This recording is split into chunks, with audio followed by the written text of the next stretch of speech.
So I'm with Hugh, aka Hugo from Rugby. Where else are you? Everywhere. Every pod ever. And we're currently in Northampton for the Spain-Ireland game. But yesterday I unfortunately went to the Wales game.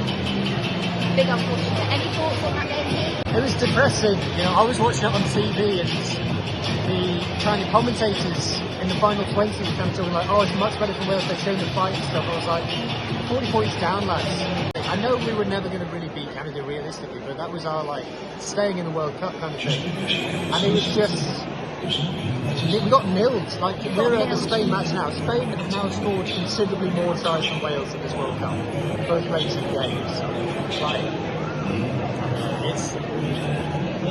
it's hard to not. Welsh rugby does doom and gloom better than anybody else, but it's hard to not be extremely doom and gloom about this Welsh rugby team.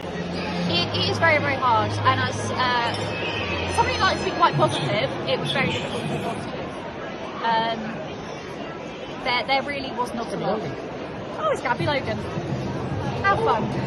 And Maggie Alfonso. No, there wasn't a lot of positives there.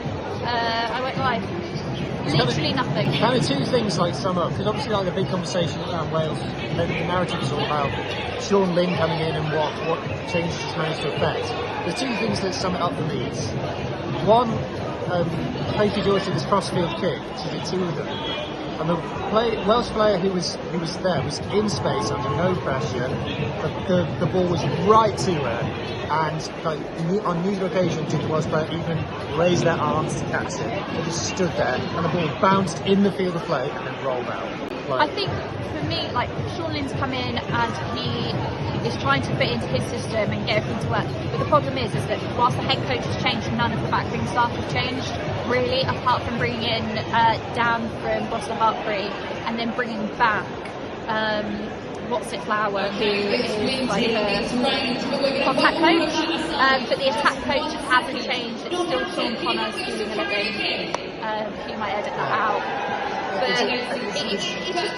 it's just poor, and that backroom has to change completely before we can I do think the players need to take a bit of responsibility as well, though. Like, if you look at like the Scotland game, when you see Emma Orr scoring that solo try, have we got any players who even try and do that?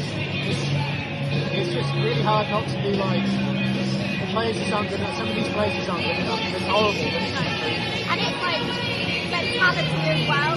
Like, so many of them, you see their head go down after that first score against them, and the worrying thing is that group of players who put their head down to get bigger and bigger and bigger.